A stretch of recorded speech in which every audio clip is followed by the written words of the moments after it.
Years XR Creators event.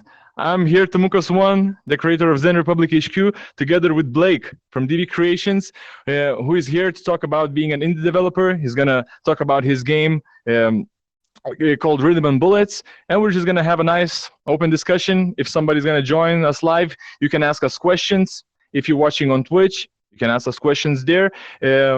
My assistant is going to come up and read it out loudly what you said in the comments, if you decide to do so. So, Blake, would you like to come up here and to introduce yourself? Sure. Hi, everyone. I'm Blake. I'm a independent AR and VR developer.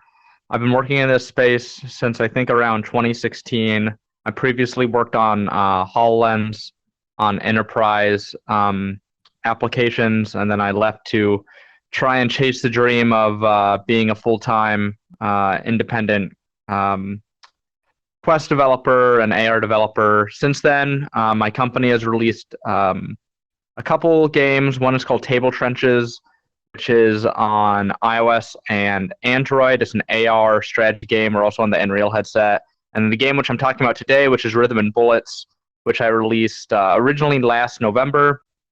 And then we're currently working on updates and ports for additional platforms. And then, we're also actively working on a new RTS game that we should have a demo out for soon, and we're trying to get funding for. So, yeah, that's me.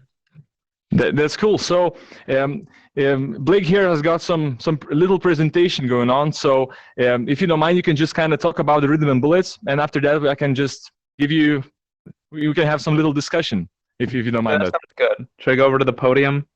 Yeah. If you try pressing next, so you have I think 3 slides or whatever, so you know. How do I press the play clip button? Yeah, you should be able to just press. Wait, I can do it for you. 1 second. Okay. Defend the core. There's a trailer to give you an idea of the game.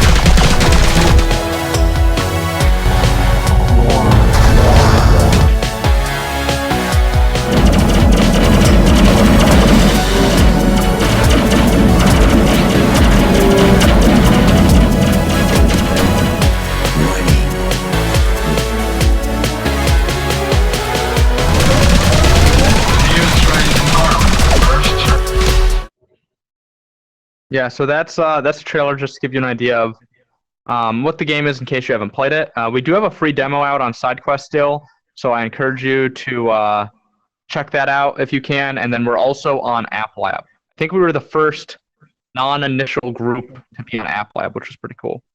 Wait, what do you mean non-initial one? I knew there was like a burst of like 10 games, the first 10 games to be released in App Lab, right? So you went we were just the first after one that? approved. Yeah, we were the first non-pre-approved game on App Lab. Oh, so congratulations! That's quite a mark, quite an achievement. Yeah. Did you submit the game? Like when was it when you submitted it? Was it like right at the start when they announced it? Yeah, right after they announced it, I quickly converted it to be able to work with App Lab, and then I submitted. Nice. So you had all the assets, right, from Oculus Rift. You had everything ready, right? That's exactly right. Yeah, I actually think one of the reasons we got approved so early was because we had just our Rift. We originally released on SideQuest in like late October, and then Steam and Viveport and Pico in November, and then we didn't actually release on Rift until December because the review process is so long. And so I think because we had so recently been on Rift and it's the same review team, they might have been like, "Oh, this one's easy," because we just reviewed it. So. Right. There's actually a couple, like I think Cloud Save's still not working in the App Lab version. I have to fix that because when I wrote it, Cloud Save, I don't know if there was a bug or something, but Cloud Save wasn't working, so I had to disable and make it local save. But yeah, we tried to be really quick about that. That's kind of one of the strategies I have is try to be really quick to take on whatever the new platform technology is. Like we released 120 hertz mode support last week, and then we got an article about it. I think just because we were one of the first ones. So yeah, that's very cool. I'll have some questions about the upcoming technology too. So, but if you mind, just tell us about the game and what was the vision behind it. Yeah. So Yeah, so where do we start? So basically, like I said, I left my job in like December 2019. I actually left with my previous boss, and we were like, all right, Quest is taking off. This is a big opportunity. Um, he had a lot of contacts on the Oculus side and stuff. So why don't we try to build something? He had previously had like a successful mobile startup. So the December I took some vacation, which was like my last vacation, and then January we started prototyping. And I've actually, if you're interested, I'll just skim over this. But I actually wrote about this in a lot of detail on the SideQuest blog. So we spent a month and a half prototyping, a lot of cool ideas. One of the one that we landed on was let's build kind of a shmup. They're not on at the time. There weren't really any on the Quest platform. Also, the team that I was working with, both my previous boss Pat and his friend Jesse, who became our audio guy, they had previously worked on Groover, which was a popular Gear VR. There's some of the main creators of Groover, which was a popular Gear VR kind of music synthesizer app. So, in a lot of ways, Rhythm and Bullets was both okay. Let's bring a shmup to the Quest, as well as let's make a spiritual successor to their previous app, Groover. So Right, kind of so- early on, we had this. Oh, yep. I thought like this was major influence was the space, what are it, space invaders, right? Because it's like a spaceship Yes, team, yeah. and you kind of just have your spaceships shooting and stuff. So Yeah, does that's that have right. any influence? Yeah, definitely. I mean, our big influences were Zortex from the lab. I think that's still my favorite game in the lab, where you the Valve's the lab, where you have the two ships, or the one ship, and you're in a dome, and there's the enemies falling at you, and you're avoiding and you're shooting them. I thought that was really cool because I was like, oh, because it also was room scale, so I was like, oh, this is real neat. You're moving around your environment, you're dodging these enemies. The environment's like really small, so it looks a lot better than a lot of other stuff you see on headset. So Zortex was a big influence. And so part of the idea was, okay, how do we bring something like Zortex to the Quest? The other things, like you're saying, yeah, when I describe the game to people, I do call it like Space Invaders in VR. So Space Invaders, specifically Space Invaders Extreme, which was a DS Space Invaders title that has music-infused elements, like you can shoot on the beat, and it's very stylized. Yeah. So that was a big influence. Tetris Effect was a huge influence, and Res Infinite and like Mizuguchi's games in general, which are very like music based games, and they try to do kind of like what we're doing, which is how do you synthesize playing a game while also having a musical experience, Right. and then also Well- Geometry Wars, obviously. I would like to admit that I tried to play Rhythm and Bullets, but when I started to play, I got like this immediate screen saying paused, and I couldn't begin the gameplay for some reason. Maybe some sort of bug. You But might I have been couldn't out of figure it out. bounds. Yeah, I'm not You sure. might be. Yeah. We need to make that more clear. But yeah, if you're too far out of the center of your play space, then we put you out of bounds. Right. So I just didn't try it out. So I wanted to know if this is if the music has anything to do with the way you're shooting, like in, how do you say, the pistol whip. Like, do you have to kill on rhythm? Is it like this or what? You don't have to kill on the rhythm. We actually early on we had it so you had to kill on the beat, but then you end up with a design challenge where you either have to have really limited you end up with a really limited number of enemies, and then you end up with this really bad a rubber banding effect, which is bad for the player, which is that the more you miss, the more it compounds, and then the more behind you are. So it doesn't work well for a shmup, the idea of just shooting on the beat. So right, and instead, also like shooting it didn't kind of turns into this level system if you have them aligned to the beat, right? You need to then have some song, make some like script up the right enemies to come at the right time, right? And so you have like this kind of level system of single song for a single level, which I think doesn't really work in VR. What do you think about it, having levels in VR? Yeah, so what we ended up doing was when you shoot on the beat, so we have 5 different themes in the game, and each theme represents a like they're basically just different environments, very similar to kind of like Tetris Effect. And then you shoot on the beat to kill enemies. And then the way the music, besides the beat, the way that the music interacts with the game is that based on how well you're doing, is how many music layers you have. So you, if you're doing really well, you basically get you basically get the full song. If you're not doing really well, you only get the beat. Is kind of how our music system works. The other way that it works with it's like Patapon. Patapon. What was the game? Do you know Patapon? Yes. I played, that's exactly right. Yeah, I played Patapon as kind of as part of my research for making this game. Yeah, it's amazing that when you if you get in the groove, the whole music starts playing, and you feel like you're now in the vibe of killing, right? Yeah, that's exactly right, and that was part of the inspiration for this as well. The other thing is that we analyze all the music tracks, so like events in the world happen based on significant moments in like a music track. Like we'll have petals spawn on some levels, we'll have the road change color, we'll have constellations appear. So that's kind of how music is influenced into the game. In terms of enemy spawning, you're right. Initially, I tried a lot of stuff around doing enemy spawning around music moments, but it ends up being too frequent if you do like a normal kind of track mapping type stuff, which makes the game, which makes it too difficult.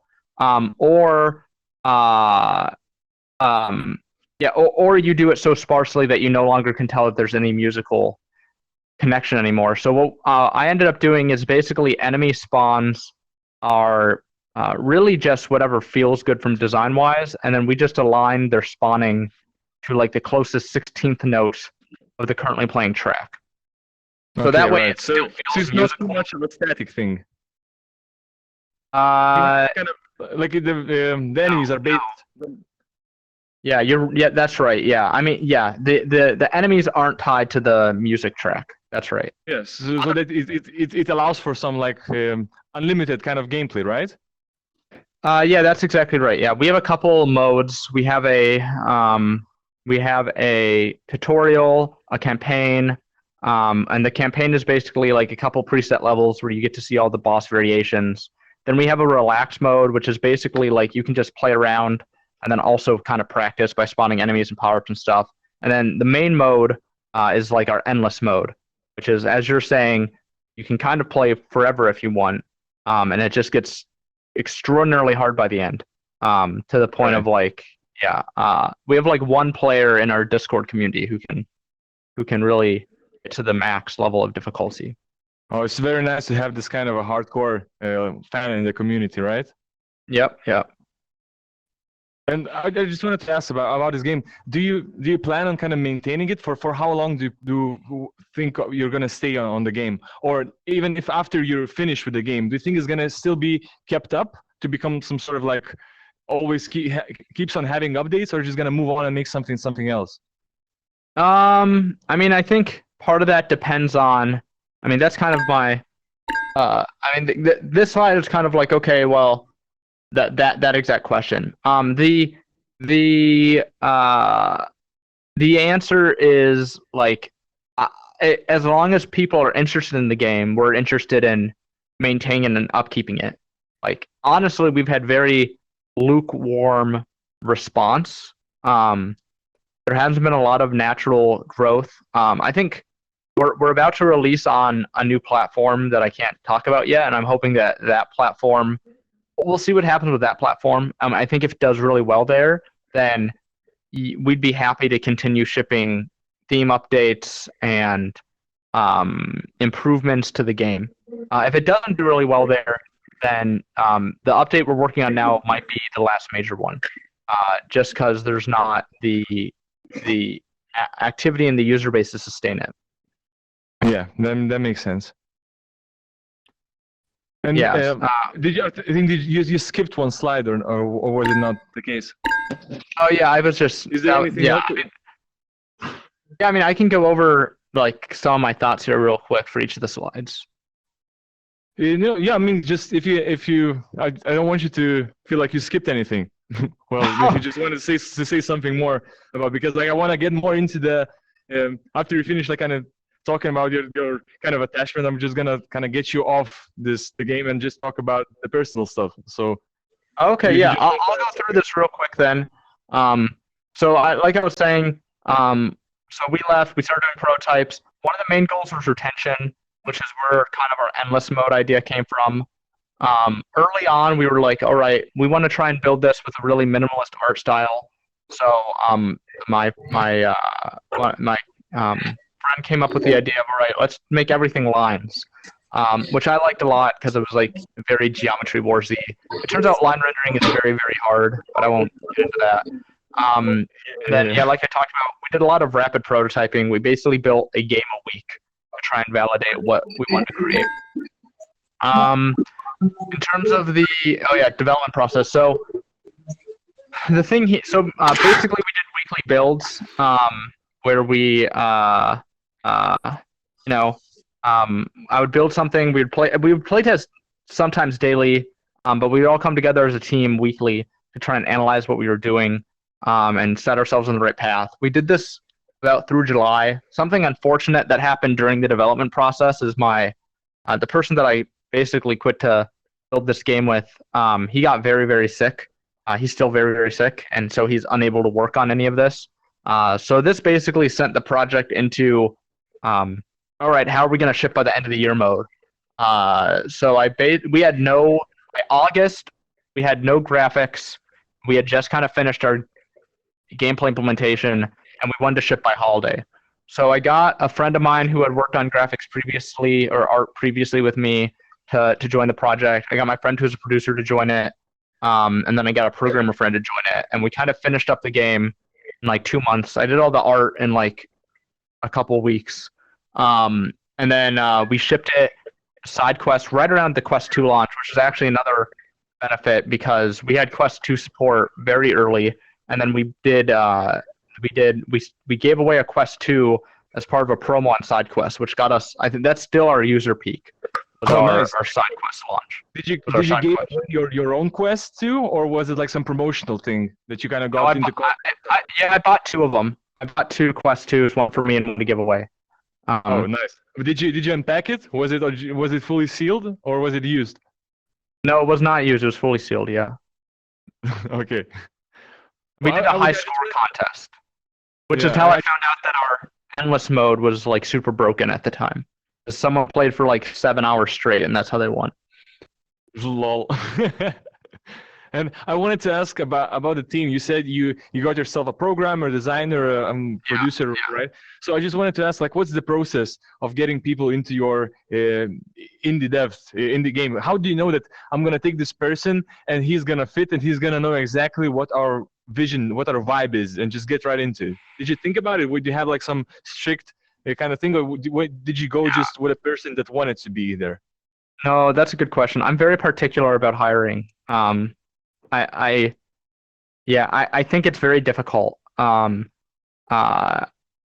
people that I worked with, like my producer friend who also does design, that is my main business partner currently. Me and him have been working together since college. We've known each other 10 years now. He's at Bungie as a producer as well. So my other friend, Kevin, who does art, we had worked together at Microsoft on HoloLens, so I knew that he was really solid. He's actually at Facebook Reality Labs, and so he I liked he has like I think I look for 2 things. One is like mentality, which is like, all right, how hard are they actually going to work on this? Everyone's working in their spare time. That's one of the reasons we're trying to get funded. So you really need people who are willing to give up like nights and weekends for this, which is hard to find. Like I've worked with a lot of people at this point, and it's probably like 1 in 10 workout. You know what I mean? It's very difficult. Do you have any stories of it not working out? Like you got some person and you had to fire him, or kind of ignore him, or like kind of just ghost him, or did you have anything like that? Wait, by the way, can we just come closer to the people? Maybe we're going to be closer to the camera, but I think you're done with your slides. So. Yeah. It's usually more that you try to work with somebody, and then they end up, uh, you kind of do status updates with them weekly, and then a couple weeks in, they're like, I can't do this anymore. I've never had to fire anyone because everyone just quits when they realize kind of how serious we are. Yeah. It's traditionally been what happens. Do those guys who like kind of step away after a couple of weeks, do you pay them, or were they just like voluntary contributors? Yeah, we always have an agreement that's a sliding scale percentage model, which we really need to put a max cap on it, but it hasn't bit us yet. Which is basically like, hey, if you leave early, you get nothing. If you leave partway through, you get half of what you would get total. If you see it out to the end, you get everything. Oh yeah, right. It's kind of how we do it. Yeah. But I think the thing I'm going to add on top of that for future agreements is up to some max, because we do percentage models, it would be like up to some max value. So, yeah, because if they're not full time, it's honestly very hard for most people to say, all right, I'm going to. I mean, we even worked with people last year on Table Trenches who were great. Like I loved working with them, but after that game ship, they were like, I can't do this. I get more. They just kind of grit their teeth. Do it until the end, and then just kind of say, I'm never working with this guy again. Not never working with us again, but more like I need to have like life back, which is totally understandable and acceptable, right? Like I always understand when someone, like I respect someone the most if they're like, hey, I'm going to work on this project. They see the project to do, they do a good job, and at the end they're like, all right, I'm done. Because they did everything they said they were going to do. There's no hard feelings, and they're always welcome back if they want. But this is one of the reasons we really want funding, because it's very difficult to keep doing this kind of churn of like, and having people full time makes it so that there's no like worry about any of that. It's just like, okay, this is what they work on, and you can pay them. Right. Well, getting away from the business side, you said you were working on the HoloLens, right? Yes. The Microsoft one, right? Yes. So I was just wondering, what are your thoughts on like AR changing phones? We're gonna have like these glasses on our faces throughout the day, right? We're sitting in some public transportation, playing some shitty mobile games through glasses. What is your vision? Why did you join HoloLens? What was it? Yeah, that's a great question. So before I was in HoloLens, I was in Xbox. I was on Xbox Live, and HoloLens used to be part of the Xbox division. So when I, at least HoloLens used to be part of Xbox, and then so was the first party apps and stuff. So I was in Xbox has these like giant internal meetings, and in one of them they had the head of the HoloLens apps division basically come out and show us about a month before I think HoloLens was unveiled, the video that they eventually showed everybody, which was the originally pitch video, where it was like you're watching I'm not into sports, but it was like you're watching the NFL game on the football game on the TV, and then on your table in front of you is like the NFL game happening. And so then I was like, this is the coolest thing. I already had a Gear VR, so like I kind of knew what Gear VR was. But then I saw the HoloLens, and I was like, this is the coolest thing I've ever seen in my life. And then I tried one in like January 2016, or I want to say maybe it was. Maybe it was earlier than that, and it was like an old prototype actually, and I was like, oh, that's when I saw the reality versus what the pitch video was, which is I think what a lot of people went through with AR, where you see the pitch video and you're like, wow, this is going to replace all my screens, and then you try it and you're like, this is really really cool, but it's like years away from this pitch. You're not there yet, yeah. I was also really excited when I was working at Unity as a tester back in the day. They brought one of the HoloLenses for us to try out, and I was just like so hyped to try it. But when I did, it was such a disappointment. Like I thought, yeah, of course, VR we already have HTC Vives, like it's already something. But AR is like, nah, just go back and make some other ones. Like it wasn't even there. So I was just wondering if. Maybe what I tried with HoloLens was just like the trash experience. Maybe behind the scenes in the Microsoft, you were doing something more special from the start. But I think it was still just hype. I think a lot of the early HoloLens stuff. I mean, I think a lot of the HoloLens stuff and AR stuff in general is still very cool. And I think I have a soft spot for like Young Conquer and Fragments and Robo-Raid and HoloTour, which are all these early HoloLens experiments that came out in like 2016, are still like some of the coolest things I've ever seen. Where Young Conquer is like a platformer that adapts to your space. Robo-Raid's a shooter. Fragments is like a detective game where you're searching like behind your couch. I really like that stuff. Even now, I think I have like 10 good AR games for every VR game idea. I just think the way that AR intersperses with your everyday life has always been very compelling to me. If you look at like the stuff around why is Quest so successful, it's because it's the least intrusive into your everyday life. It's just going to be more so with AR because you're going to be wearing it, or even in the pre, you're wearing it all the time. It's easier to put on. You're not blocking everything out, and it will adapt to your space rather than you having to adapt your space to it. Yeah, like there's no downside. Like you're still using your phone, and it's like such a distraction from your from your rest of the view. Like if you're driving, right, it's such a distraction. And our extra move to take something in your pocket, turn it on, and now it's gonna be just like a blink or something. So you're just gonna eliminate the extra steps, and you have the same old mobile phone. So I'm not sure why would anyone like skip this technology, especially when Apple releases their AR glasses.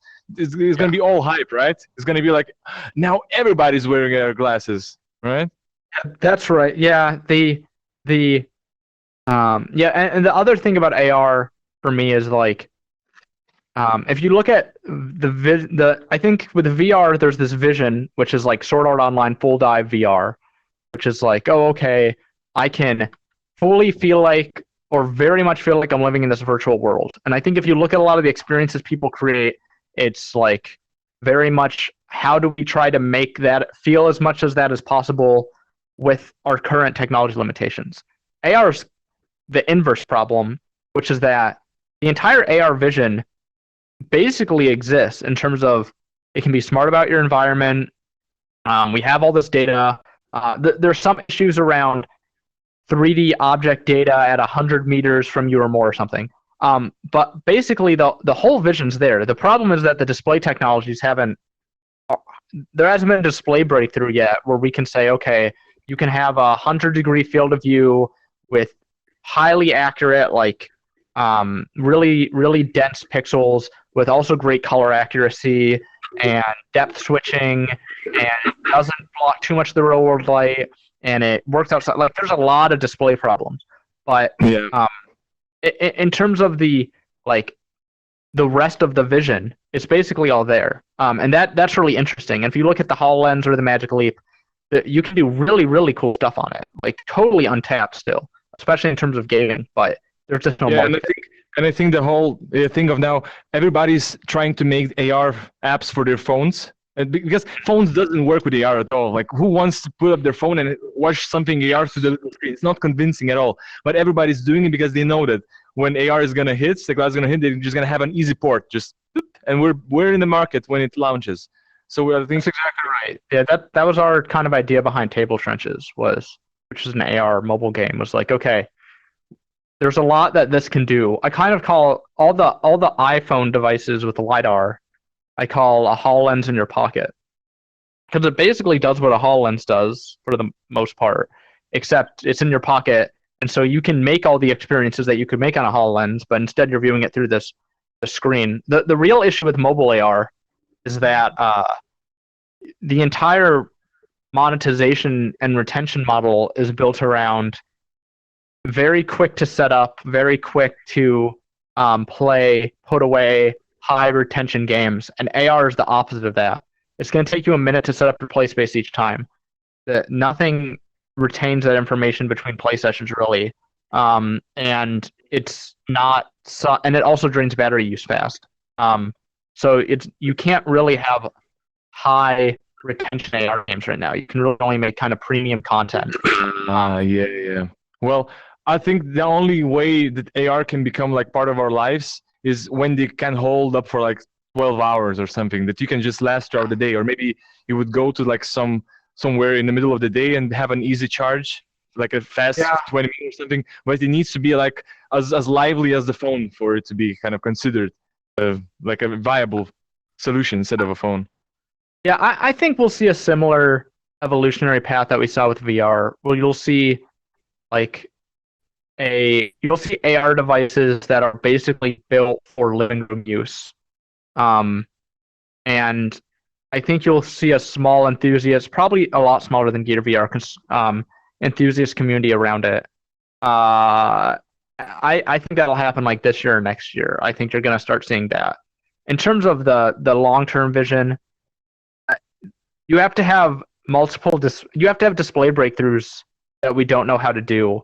So I don't know. I think you might see a enthusiast AR movement for a while before we see any type of.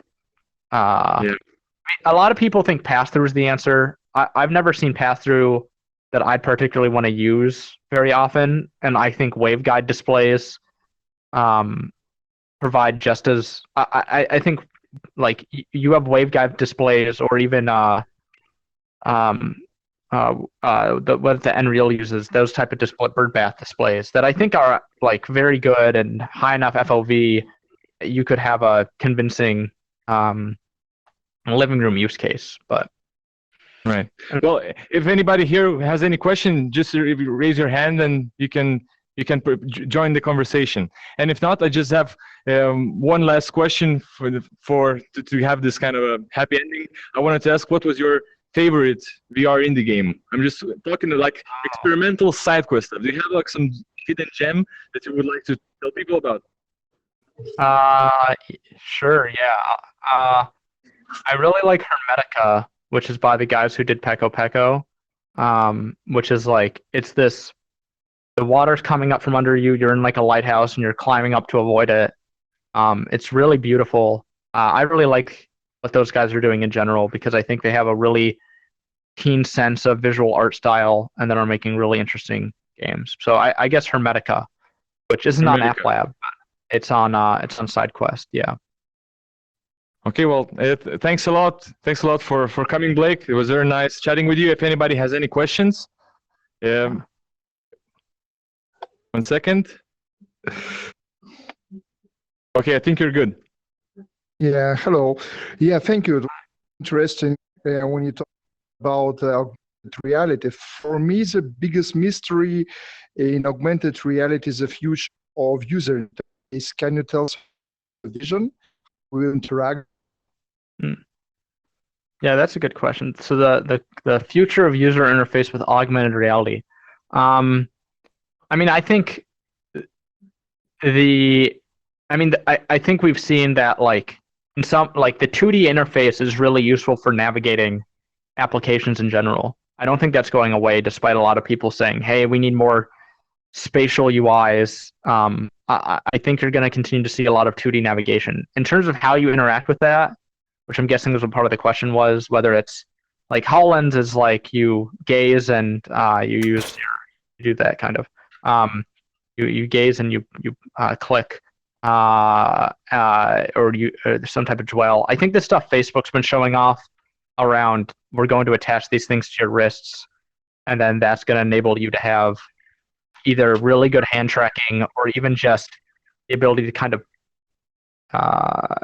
use your wrist to confirm what you want to do. That seems to be the current input mechanism that I think has the most promise. So it's going to be like a wearable haptics from it. What? A wearable alongside AR. It's going to be like something that's right. alongside the glasses.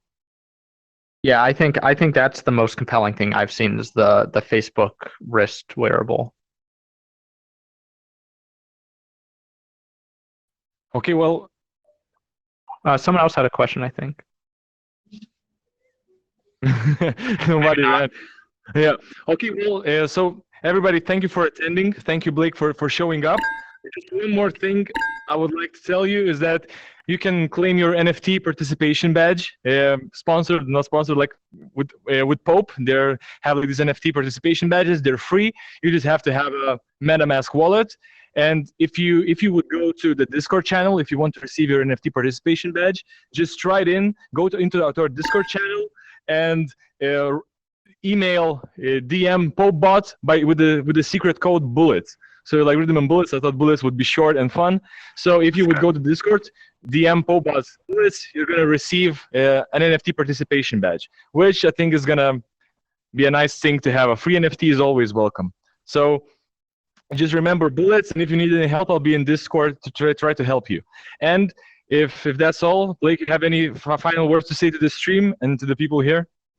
Well, thank you for having me. This was a lot of fun. I'd love to come back and talk more.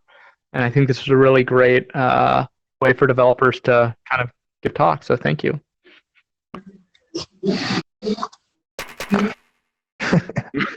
Well, see you. Thank you for participating, and bye-bye stream. It was very nice. See you next week, everybody, with a new guest.